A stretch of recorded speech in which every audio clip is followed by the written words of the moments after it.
You are my fire, the one desire.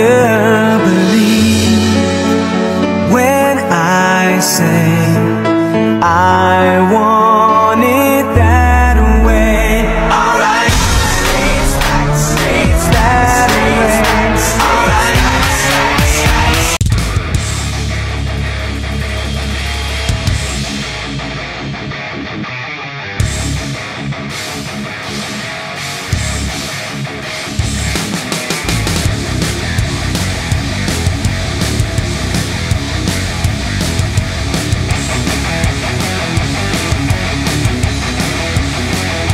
As long as you love me.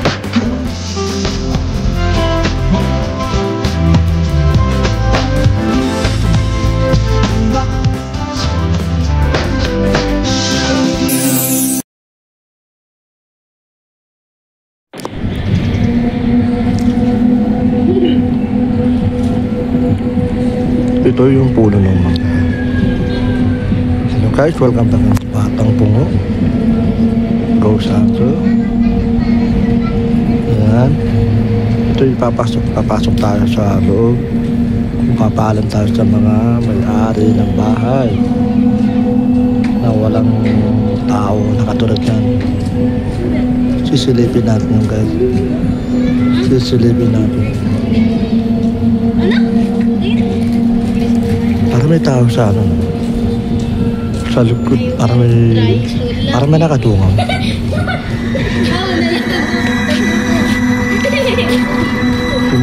Mas bad na guys na para may sumisid sa bintana.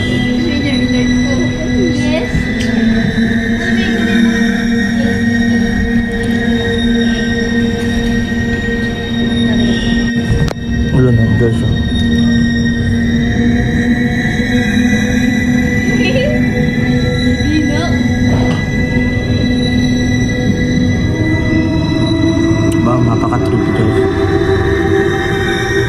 Dito pa lang nararamdaman ko na nakakakilapot ito sa abandon na ito, kaya guys mag-iingat tayo. Ito yung gate guys, hindi tayo makapasok, magpapaalam na tayo sa may-ari. Sisilipin natin ito guys. Kung bago ka lang sa channel na ito, Batang Pungo Go Santo.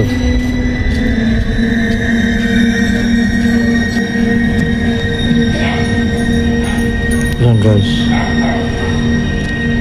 hinihintay natin yung magbabantay dito, kaso hindi tayo makapasok. Yun yung grito. Dito pa lang nakatungaw sa bintana. Mas dami guys, nakakatakot.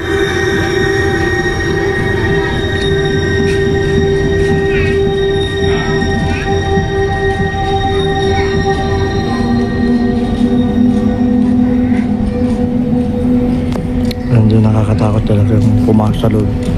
Dito, hindi ko alam kung nakatalikod yun. Nakatalikod, parang walang ulo yun.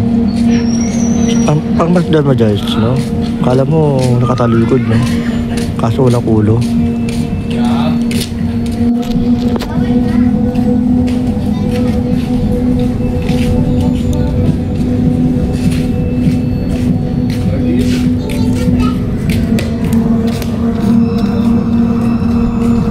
Yan guys, oh. Hindi tayo makapasok guys. Wala yung katiwala.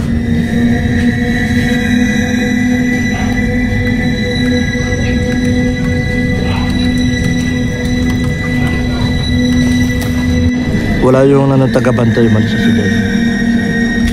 Isilipin natin ito, baka may sumisilip ito ay mayroon na napaparamdam daw.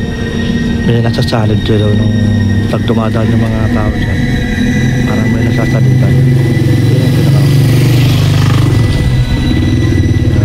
Ito yung puno ng mangga daw.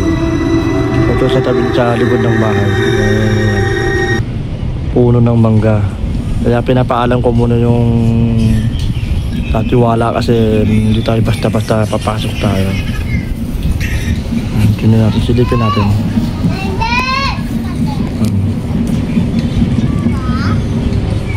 Yun ang abandon.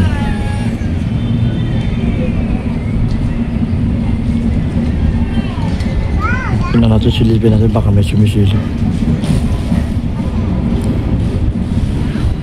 Sa Facebook, guys, panoorin nyo guys sa Facebook, sa YouTube, sa TikTok. Yan. Yan. Itong gandang papasok sa loob ng abandon.